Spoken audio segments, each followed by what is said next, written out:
Good evening. Good evening. Evening. Thank you. Welcome to the March 19th, 2018 meeting of the Shawnee Planning Commission. We'll start with roll call. Commissioner Montgomery, Here. Commissioner Roth, Here. Commissioner Peterson is absent as of yet. Commissioner Willoughby, Here. Commissioner Beanhoff is absent. Commissioner Busby is here. Commissioner Wise is absent. Commissioner Braley is absent so far. Commissioner Les Smith, Here. Commissioner Mudgett, Here. Commissioner John Smith. Here. Thank you. Please join me in reciting the Pledge of Allegiance. pledge allegiance to the flag to the republic for which it stands, one nation, under God, indivisible, with liberty and justice for all.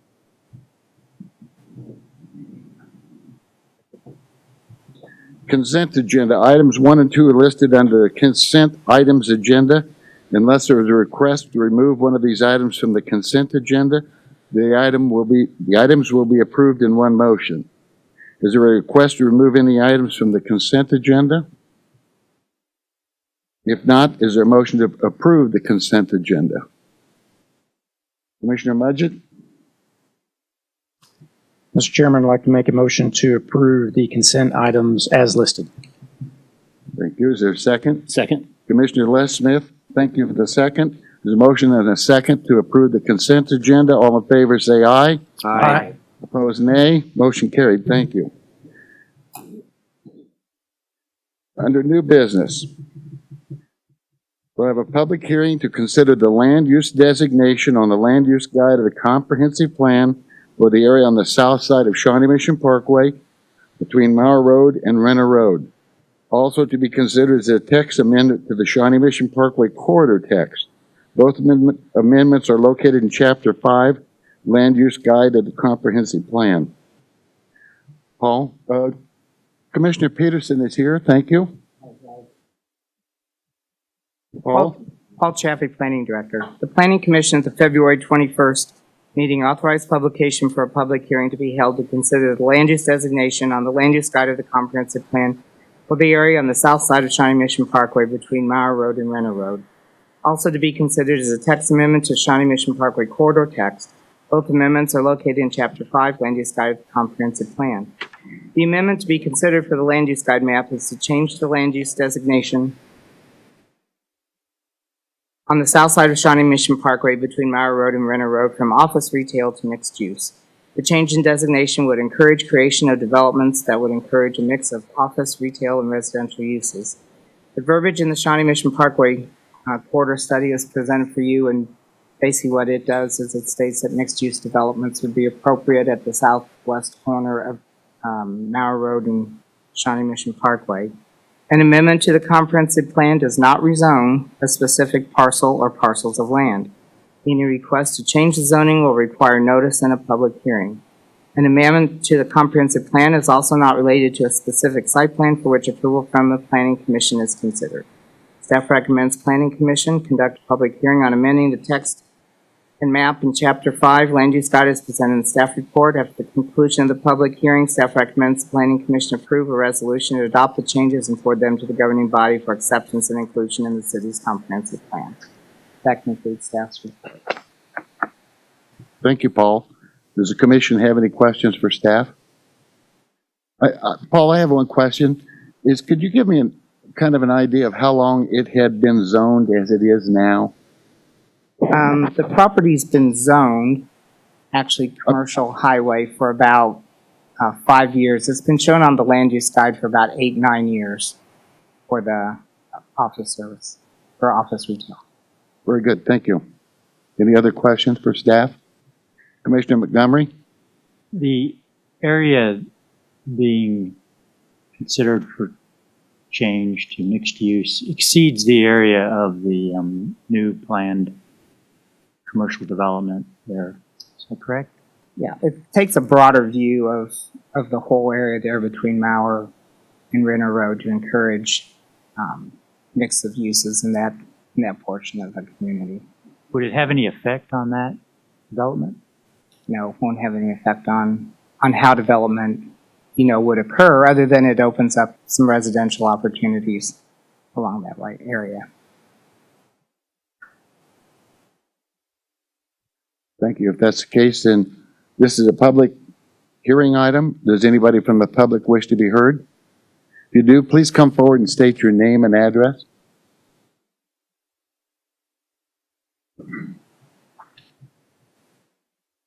Good evening. My name is Don Lysett. I live at 6850 Bell Road, which is about a quarter-mile south, roughly, of the proposed change in the guidelines.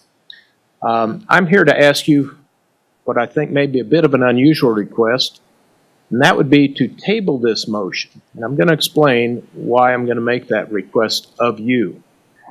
This has been an ongoing, I don't want to say struggle, but it's been ongoing for about 4 years. One developer came in, we were promised all kinds of things. That development never happened.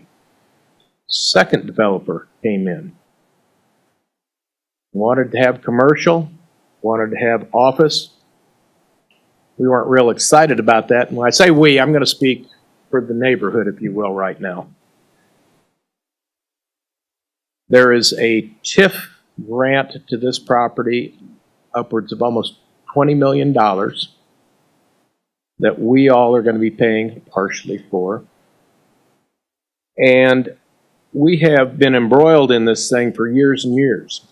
And I'm just amazed that the developer has not reached out to us and said, hey, we're thinking about doing something different here. What do you guys think? What do we have in common? Where do we disagree? And talk about that. The only reason we found out about this is we happened to make inquiry of the city about a month ago. And we're told, yeah, this is being considered for a land use change. As we stand here right now, I can't tell you, I'll just speak for myself here, whether I'm opposed to it or not. What I am opposed to is not knowing what we're getting into.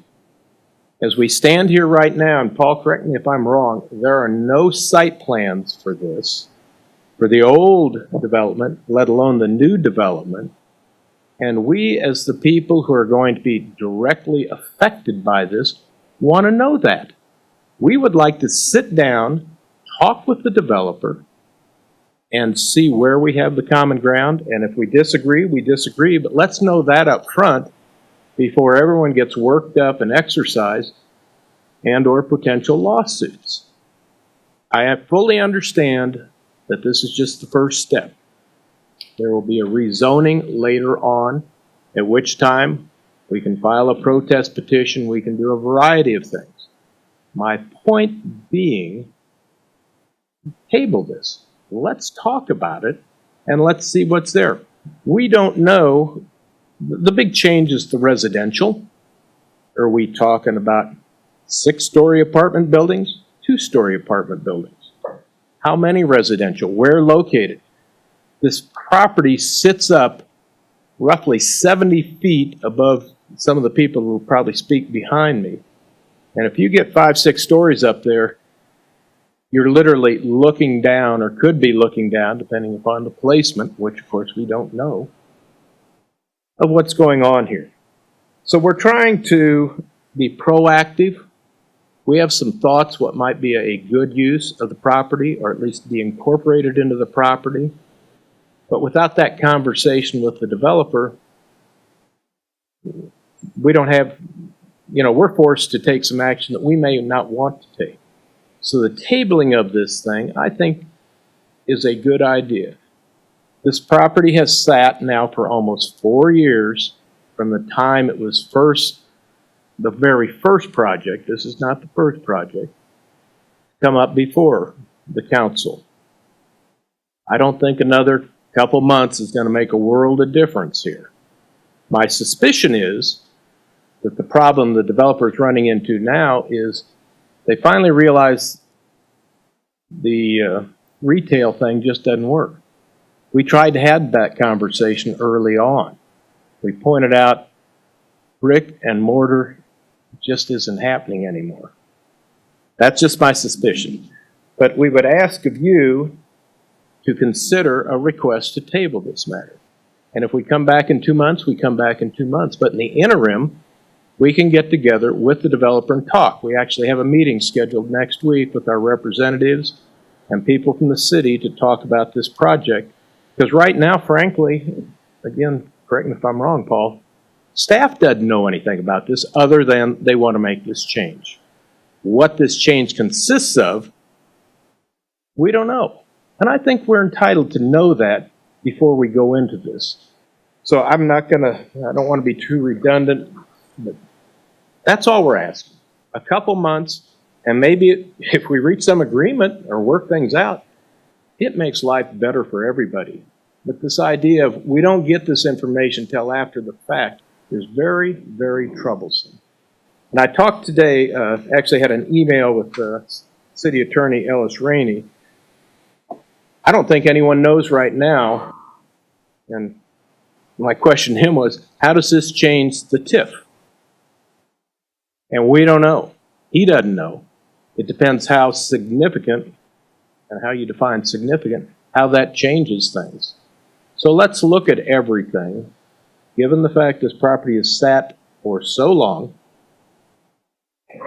but it affects us forever. So that's all we're asking of you. Thank you. Yes, Paul. Paul Chaffee, Planning Director. Just to address a couple items. Staff had met with Mr. Lysott several weeks ago, months ago, maybe even.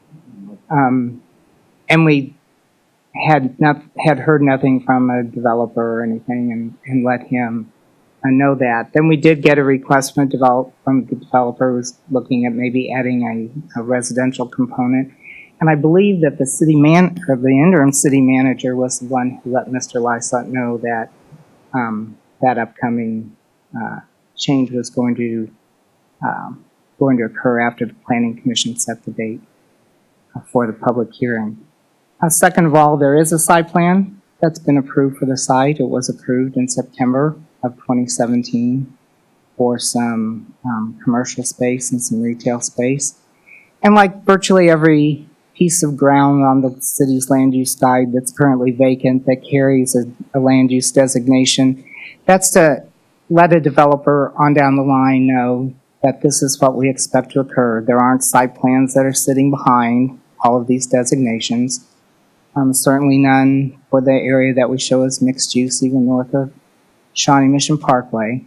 But if we don't take action and say that a mixed use type of development's going to occur, we won't see anything that comes through with a residential component on it. What we're looking for at this time is, do we think mixed use is appropriate for the site, for developments that you can encourage either horizontally or vertically mixed uses to occur, to develop as 1, 2, or 3 specific plans on the site. You don't have a developer who's going to go out and say, where we say it's office service or office retail, knowing, how the city of Shawnee sort of stands on conforming to the land use guide and draw up a plan and spend the money to know that it isn't going to happen or that there's no inclination to do it. So I think that's why it's the appropriate time just to lay it out.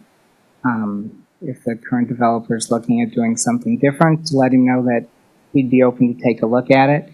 Doesn't mean you have a specific plan in mind. It just allows them a better feeling of whether or not to develop the site in perhaps a little different manner than he had anticipated to occur the first go round.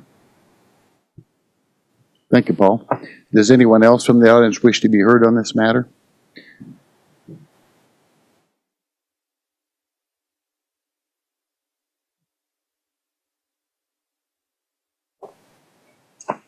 Will you please state your name and address, please? Alan Godsey, address is 6800 Bell Road.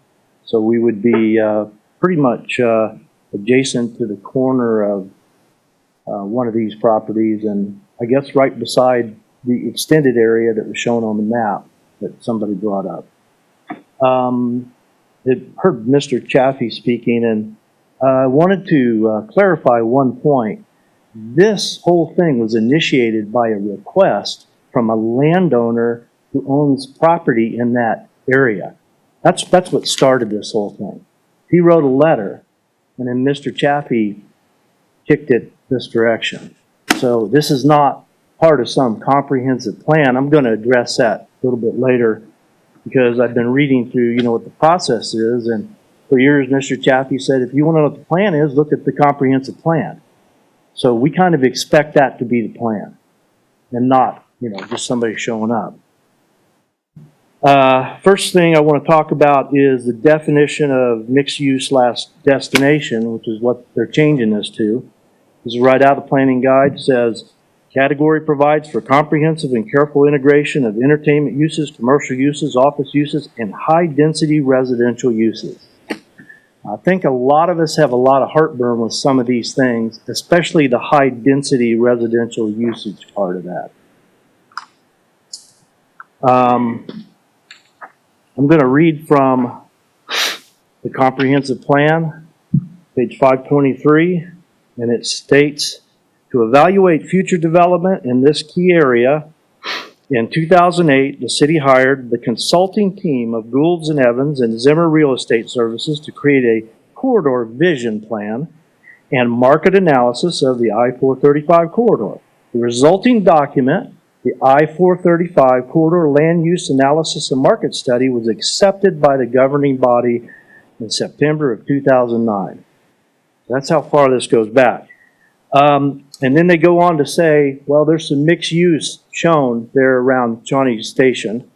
And then they refer to this area and they say, the exception to this is the area between Shawnee Station West and Renner Road, which is shown as appropriate for commercial development.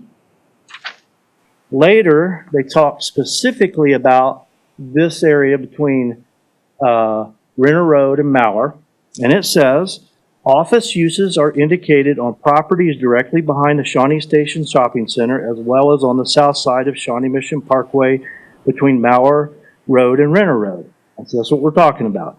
In order for diverse development to occur, which will sustain retail and restaurant operations in this area, it is imperative that office development be allowed to proceed and not be impaired by additional retail not indicated on the land use guide. Now, I think there's probably a lot of people that know Shawnee is pretty short on office space. I mean, that is just glaringly obvious. There's a lot of apartments in Shawnee. We got a lot of those. But here this study is indicating this is important. And that seems like that was the plan, the way, I mean, it just seems clear to me. All right, the second thing I want to talk about are the golden rules. Back to those again. And it says in the golden rules, conformance to the requested change to the adopted or recognized comprehensive plan. Does the request agree with the adopted plan recommendations? No. In this case, it just doesn't. They've been on the record for a long time. Other things like the zoning uses and character of the neighborhood. We don't feel like this kind of change is going to fit with the neighborhood. Extent to which removal of the restrictions will detrimentally affect nearby property. Can the uses allowed in the requested district be good neighbors to the existing development? We just don't think so. It just doesn't seem like, you know, this is something that's going to fit in. And as Don said, this property is one of the highest places in Shawnee, that corner, and all the developments they've done have just leveled that thing out. So it comes out over the edge. That's when we had the Great Wall that was a 60-foot drop. So it's already up, and it's just going to tower over the whole area. It just will. Impact of the proposed development on communities. You know, we have a lot of concern about traffic and that kind of thing that I just mentioned. So kind of back to, you know, Paul Chaffee was speaking, and he has repeatedly told us and other citizens, if you want to know what the plan is, look at the planning guide. It's been there a long time. Now, to me, it seems like having somebody show up, or some property owner, make some request, and then you're going to flip this thing around, that seems like the tail wagging the dog. So I've got to ask you, what is the process here? Is it studies, a vision plan, and market analysis, and then the acceptance by the governing body? Or is it just some guy showing up making a request? All right? That's all I got to say about that. Thank you for your time. Thank you, Mr. Godsey. Is anybody else? Paul, would you like to speak? Fine. I would say this is not a zoning request. I'll remind people that there's no zoning request here. There's no site plan. Yeah, that was basically the comment I was going to make. The golden factors are those that if a zoning request is made, that you all will consider and take a look at the site plan and the zoning to determine whether or not that's the case. Also, if we didn't take a look at different parts of the community as times change, you know, we'd still have the same comprehensive plan we had in 1987. And it's certainly true what I tell residents. I say, if you want to see what our current thought is, take a look at the land use guide, and that is a guide, but it doesn't prohibit anyone ever going in and taking a look as a change appropriate for what's gone on, especially, you know, maybe even on properties where there's been several plans and nothing's been able to happen or occur, then maybe it's a time to make some sort of a change or look. This piece of property has been shown for several different uses over the last 30 years, so it's not that the office service or office commercial designation's been the case for over the last 30-year period of time. But I just wanted to clarify that for you all for the golden factors and why we do review the land use guide periodically. And we do land use guide reviews at the request of property owners. We also do them at the request, like we did, of the mixed use committee that was formed a couple years ago. So, might add that in. Thank you, Paul. Does anybody else from the audience wish to be heard on this matter? Richard Travers, 6838 Bell Road. Just want to echo a couple of thoughts in some different words. We had a meeting last week of many of our neighbors in the neighborhood that adjoin this property and or nearby to this property. We had the meeting to discuss this planning meeting this evening and what we might be able to share with you as to our thoughts. Our thoughts are exactly what Mr. Lysott and Mr. Godsey have said. We don't know what is actually planned for this. I appreciate the fact that this is somewhat preliminary to having a specific site plan and such like that. But out of that meeting of our local residents was two ideas. First of all, we would love to see a project up there that we all agreed on. The city, the developer, and our neighbors, the neighbors to that property. To that end, I sent off a request to Lindsay Constance and to Mickey Sandifer, our representatives, requesting a meeting with them and with or staff that they could invite to that meeting. And indeed, this gentleman, I apologize, Paul, is going to be in that meeting. That meeting will be next Monday afternoon at City Hall. The objective on our part is to start a conversation amongst all of the people that are involved. Certainly we're involved. Certainly planning is involved. Certainly the governing body is involved. And the developer, the owners of the property. We'd like to be on the same page with all of them. We'd like to have something that we could come to a city council meeting and raise our hands in assent rather than protest. I've been coming to these meetings for all these same years, 4 years now. And we're going to do this and we're going to do that.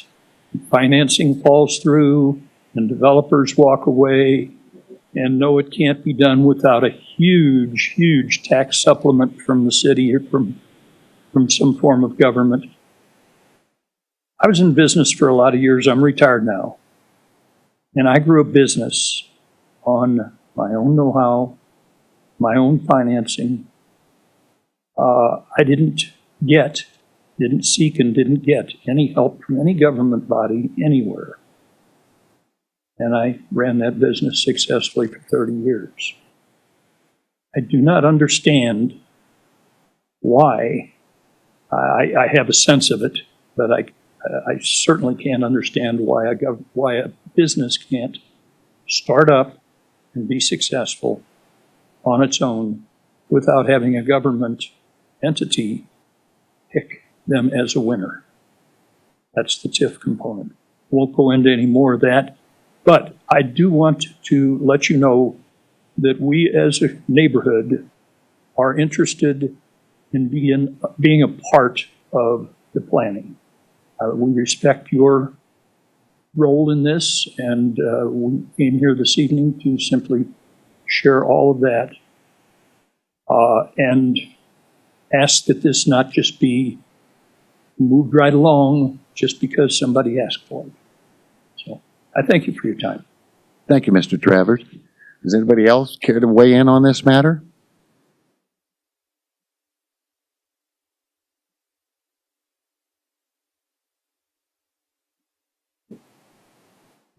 My name is Marlon Cooper. My address is 6740 Mauer. And for those of you that can see the map, I'm the yellow property to the south of this chain. So I see I live on Mauer Road, and I have the rather strange lot there, 3.5, 4 acres. Okay. My concern, and like these gentlemen before me, is the transparency. I didn't know about this meeting until just recently, and I'm next door. And maybe I'd like to write a letter saying I'd like a land change for my property. Why does it stop right at my fence? You know, could I write a letter and say, can I have a change of mine property designation according? And Paul has advised me to look at the planning, and I have, and I've spent some time. So I've been at this for longer than some of the other gentlemen because we tried to have a building project there in 2007. And of course, 2008 came and the mortgage crisis killed us all. So that's it. But I'm here to insist, as being a property owner adjoining this property, that we have some transparency where I at least get to hear what's going on. I was extremely disappointed in the fall when we had discussed the TIF for this project, and I spoke then, and my son come and spoke later. And we spoke about the project, and then I learned 2 days later that they had changed the entrance to this project. They had changed the way. It was supposed to be a road that went in and out. They changed it and said that they were sorry, but they were going to take a small portion of my front lawn so that the new driveway would meet with their requirements. That's a lack of transparency, folks. And and when I complained about it, they said, well, why don't you go to more of the meetings and talk? Thank you. Thank you, Mr. Cooper. Anyone else care to speak on this matter? Please state your name and address.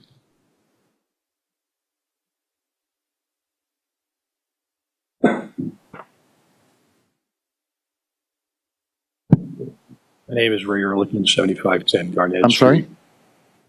Uh, I didn't hear.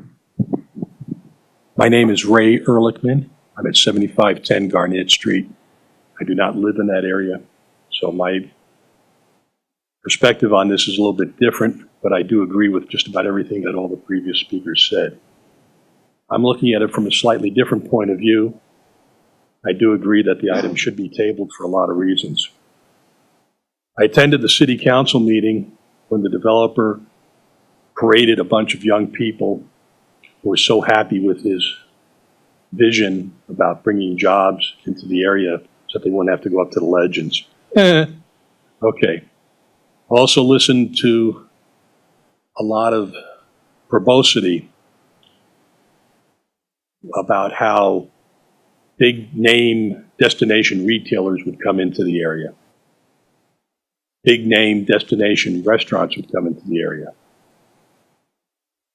I realize this is not a zoning request, as Commissioner Busby pointed out, but it's a land use change, which eventually could lead to a zoning change. I'm saying to myself, why? Does it have anything to do with the fact that maybe this developer cannot get his hands on high-profile destination retailers? Is it possible because he cannot get his hands on high-profile destination type of restaurants? A few weeks back, the Shawnee Mission Post published a brochure that the developer had up on their website. Is this functional? Okay.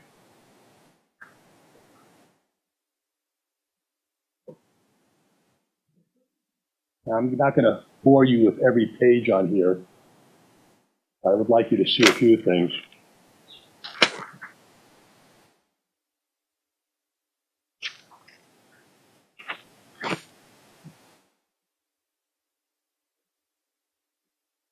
This was just within about the past 6-7 weeks.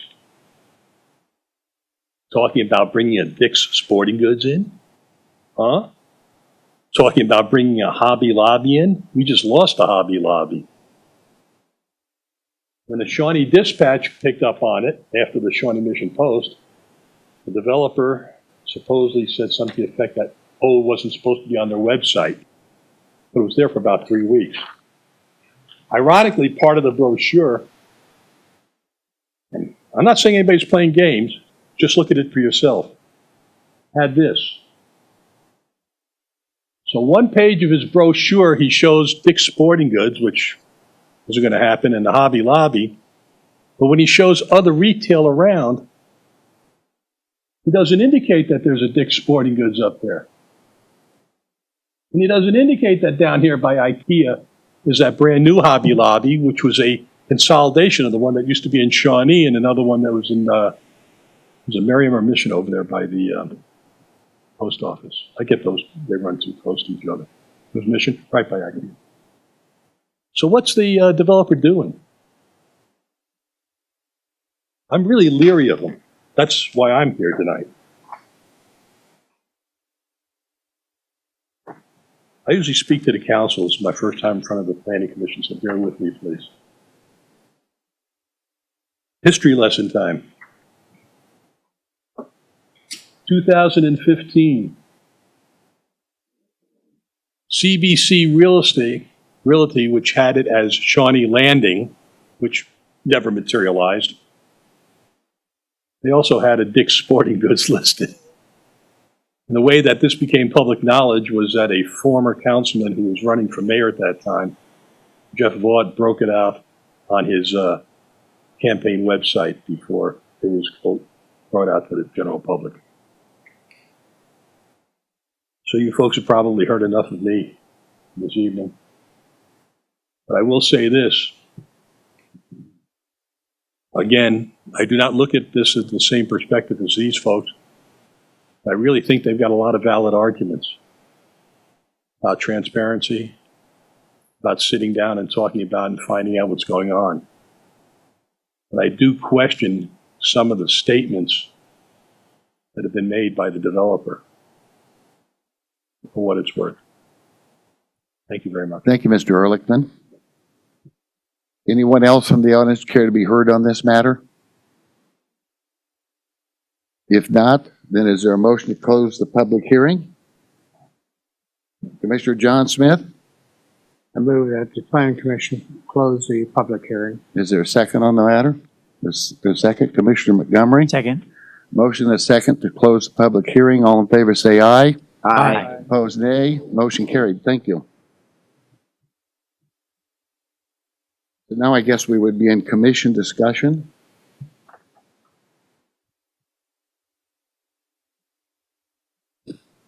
Commissioner Peterson. I am typically a fan of mixed-use developments. I think they offer bits and pieces for everybody. But that being said, I hear and see your concerns. I really do. My question would be, how much residential do you have to actually stay within the classification of mixed use at destination level? Number one. And the follow-up question is, am I right in saying that the only place there's eligible to be a high-rise is in downtown Shawnee? Paul, would you care to answer that? No, high-rise is not only eligible in downtown Shawnee. We have some that we just approved out in Westwood, or in Westbrook Right. Green. Right. Out in there. The level of residential depends on what the plan looks like and what you all are comfortable with and how it fits in. It could be, it could be some type of high-rise. It could be 2 or 3 story apartments. To get the mixed use designation, you have a lower level or some level or part of a level that's a commercial and office use mixed with the residential uses. That's more the horizontal. You have the vertical, which is similar to what we did at Westbrook Glen, where you had the retail along Quivira, and then you had the strictly only residential buildings, in behind. So you can have the vertical Right. or the horizontal It depends on your plan as you take a look at it. But there's not Doesn't a make sense, specific doesn't reply. proportion of it has to have Right. 30% residential Right, no. or 60% residential. It just numbers. has to have, to be the mixed use in the mixed use zoning district, you have to have some residential component in your plan with another level being office, retail. So that's the difference between mixed-use destination and mixed. No, mixed Density. use / destination. A Right. destination business would be, had we got IKEA, that would be a destination business. Had we got perhaps a sporting complex, that's a destination. It's not mixed use and destination, either Right. or. Right. At one point in time, we had the whitewater rafting folks taking a look at doing a project on the Hodgson site, which is on the west side of I-435. That would have been a destination type activity. Thank you, Paul. Commissioner Peterson, if I'd add something to it, and that is one of the things we're doing is saying tonight, this land is set there for a long time. What it's been designated as in the land use guide does not work for development, okay? So we have another idea, and that is to make it mixed use, which mixed use is a very big thing throughout the city, throughout the country, which I think we're all proponents of mixed use. The one thing that would concern me, and this is what our residents have brought up, is a lot of the factors they're talking about are very relevant, and I agree with them, except I don't have a site plan. Right. So I don't know. But changing the land use guys does not rezone it, does not put a site plan in front of us, but it possibly gives a developer a chance to look at something that makes sense for him and would make sense for our community. And however many apartments does it fit with the neighborhood, that's what we'll end up having to decide. Right. But just a simple change in the land use guide is the first step for maybe what they fear. But likewise, we're here and we're listening to them to say, we don't want their community ruined by what the heck this is. No. So that plan won't work or it will work. So Sure. I don't have a problem with the change to the land use guide. It makes sense. It's sat there a long time. Several companies, development companies, have spent a lot of money to find out it doesn't work for them for whatever reason. So this is another approach to it. It makes sense to me. Commissioner Willoughby. Well, first, I think that the comprehensive plan never was intended to be all-inclusive and never changing. It's not a static plan. And so, and that's what we're trying to do, is to improve the likelihood of this property being developed. And that's what I think is important.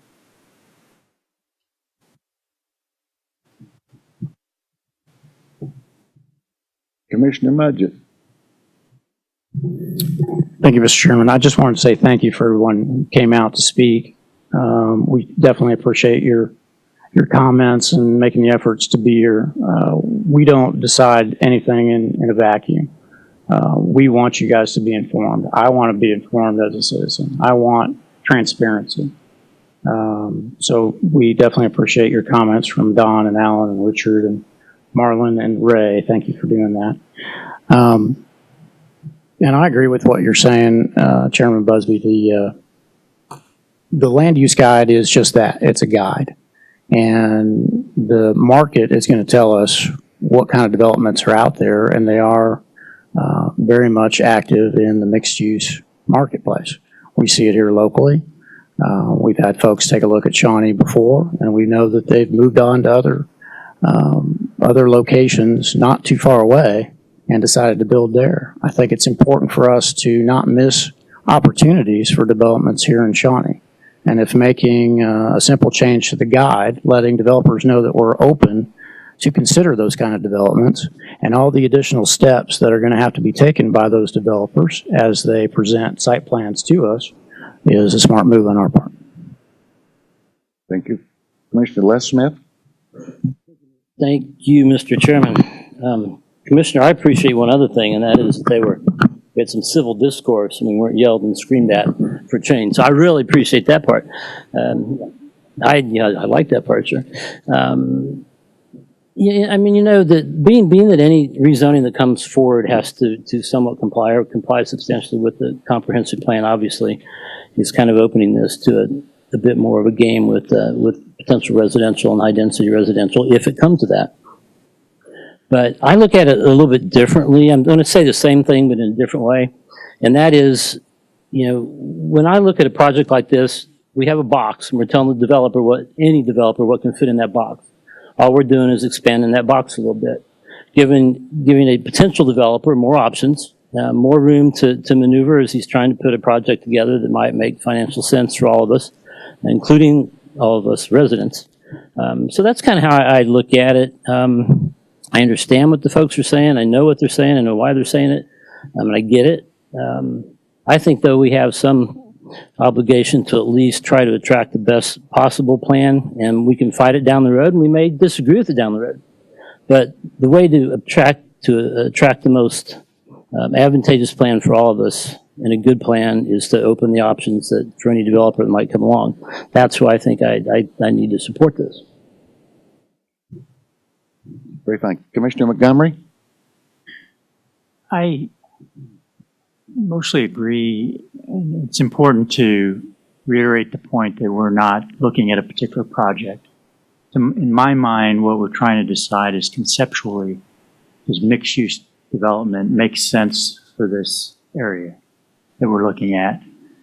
And if and when some project comes along, were we to approve the change tonight, you know, then we would look at, is it too high or is it too dense, or, you know, those sorts of things. Right now, it's just a conceptual, and mixed use is very popular, and it's advantageous for us to have space in a community with mixed use. And we added a number of areas a couple, 3 months ago, and expanded that with just on our own. There was no, I think staff recommended some areas and we concurred. And you know, I'm wondering if other commissioners or staff could speak to why isn't this area appropriate for mixed use, just conceptually, and you know, if it is, why didn't we look at it before? What criteria did we use before?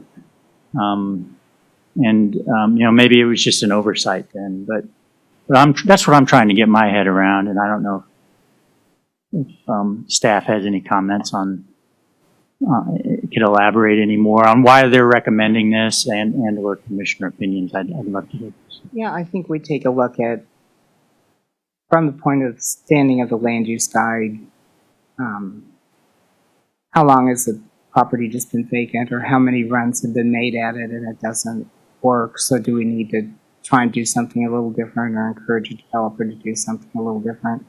I think being along Shawnee Mission Parkway and at Mauer with the ramps, you know, that we have, it's a visible location. It's an attractive location, I think, not only for commercial uses, but I think it could be attractive for residential uses. Also, there's a park and ride across the street over at Shawnee Station that, you know, residents could use. You know, in that area too. I think before we were kind of taking a look at mixed use on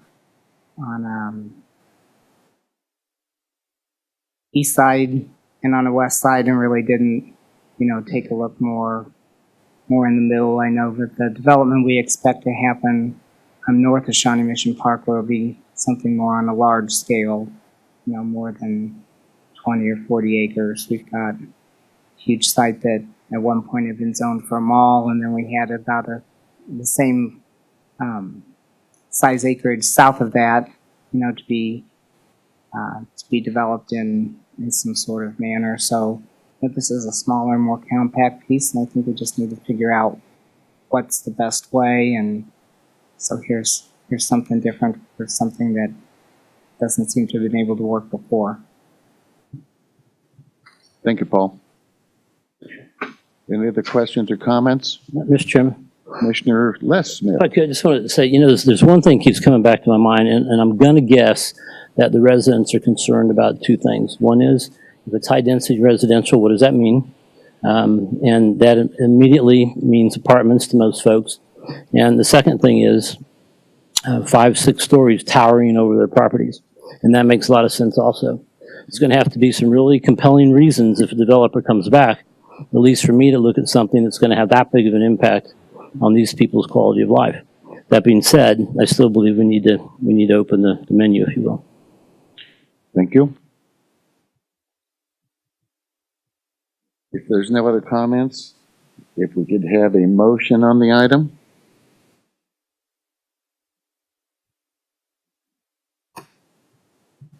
Commissioner Peterson. I move that we approve SUP-04-04-03, oops, sorry, wrong number. That's what I get.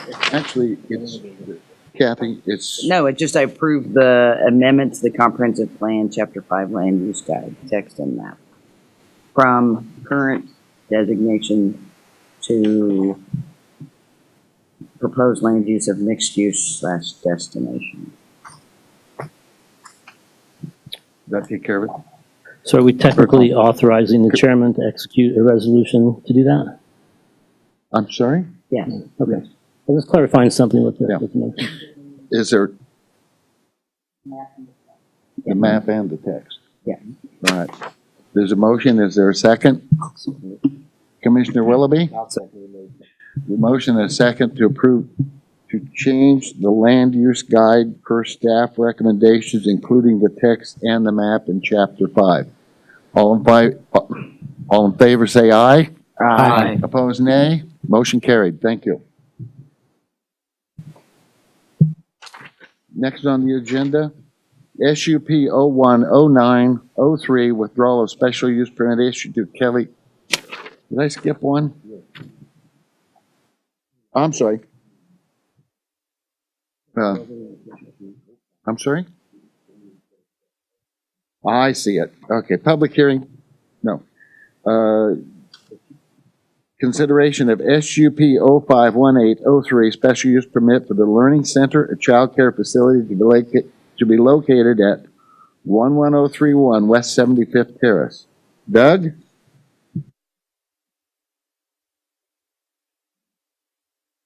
Good evening, Doug Harmon, planning staff. The applicant requests a special use permit to allow operation of a child care facility with up to 107 children at 11031 West 75th Terrace. The proposed location was previously used as a La Petite daycare center several years ago, and this applicant currently operates a similar facility in Kansas City, Kansas. The child care facility will primarily operate from 6:30 a.m. to 7 p.m. The facility will operate Monday through Saturday and will be closed on Sunday. Property to the north, across 75th Terrace, contains a self-serve car wash and a McDonald's restaurant. Property to the south is developed with single-family homes in the Westwood View subdivision that are zoned R1. A 6-foot-tall privacy fence and tree line separates the property from the residential lots to the south. The owner is in the process of making application for their child care license with the KDHE. The license will not be issued by the state until completion and inspection of the finished tenant space. The applicant has met and discussed the project with the city fire marshal and chief building official. The applicant has been notified of modifications that will be required to operate a child care facility in the building and has selected an architect to submit plans for tenant finish. The owner shall obtain all required state licenses and fire inspections prior to issuance of a business license for the facility, and a copy of the permanent license from the state shall be provided to the planning department once it's issued. The character of the area will not be changed significantly by use of the property as a child care facility. The facility is surrounded by other retail and office uses. Because the facility is in a standalone building, the existing driveway approaches and parking lot are set up for convenient drop-off and pickup of children in front of the building. Approval of the special use permit should have little, if any, detrimental effect on surrounding properties.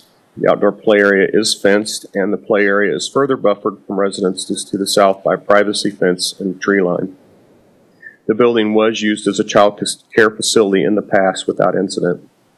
Terms for recommendation, staff recommends approval of SUP 05-18-03.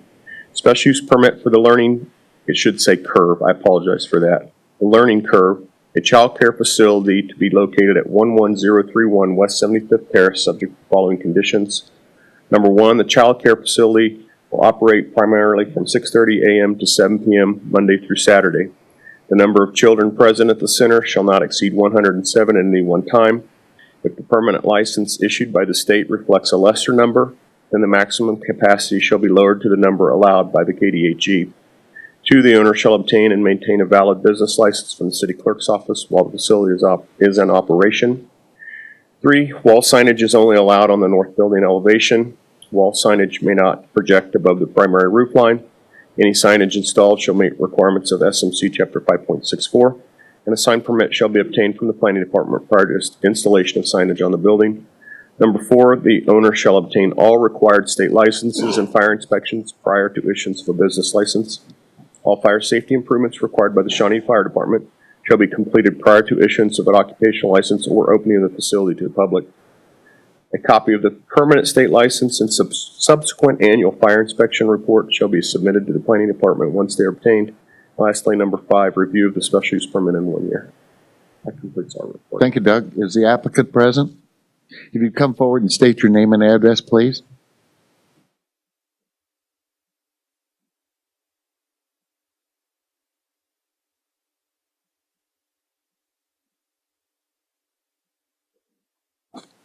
Good evening. My name is Mark Harper, and our address is 11031 West 75th Terrace.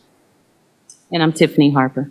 Thank you. Are you in agreement with staff recommendation? Yes. Yes. Thank you. Thank you. Does the commission have any questions for the applicant or staff? Commissioner John Smith? Do you own the facility or are you leasing it? We are leasing it. We are leasing the facility.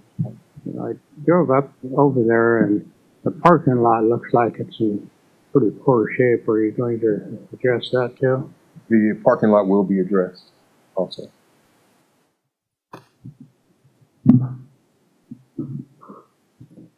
Any other questions for the applicant or staff? Make a motion when you're ready. All right, is there a motion? Thank you. Mr. Chairman, Commissioner Les Smith. I move that we approve SUP 051803, a special use permit for 11031 West 75th Terrace, subject to the conditions listed on the staff report. Thank you. Is there a second? Commissioner Roth? There's a motion and a second to approve SUP 051803, special use permit for the Learning Center, the child care facility to be located at 11031 West 75th Terrace. All in favor say aye. Aye. Opposed, nay. Motion carried. Welcome to Shawnee. Next on the agenda, SUP 010903, withdrawal of special use permit issued to Kelly Simbeck to operate Allison and Friends Daycare as a home occupation located at 1400 West 67th Street since the business is closed. There's no applicant present, which is normal in this, and there's no other recommendations. Or Staff recommends that the special use permit be withdrawn since the applicant no longer runs the childcare at this address. all right, is there a discussion? Then how about a motion? Sure. Commissioner John Smith. Mr. Chairman, move that the commission withdraw the special use permit SUP 010903. Is there a second? Commissioner Mudgett. Second. There's a motion and a second for withdrawal of SUP 010903, special use permit issued to Kelly Simbeck to operate Allison and Friends Daycare. All in favor say aye. Aye. Opposed, nay. Motion carried. Next on the agenda is staff. Have any business for us? Staff has no other business. Does the commission have business for staff? Mr. Chairman, I'd like to make a motion. Commissioner Willoughby. I move for adjournment. This, what? Oh, yeah, that's. We just can't that's- win over here. That's right. She's right No about that. respect You down can't, here, Wes. you can't do that. That's bullshit. Commissioner Willoughby has made a motion to adjourn. Is there a second? Commissioner Mudgett? Second.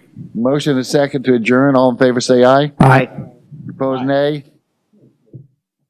Motion carried. We're done. Thank you.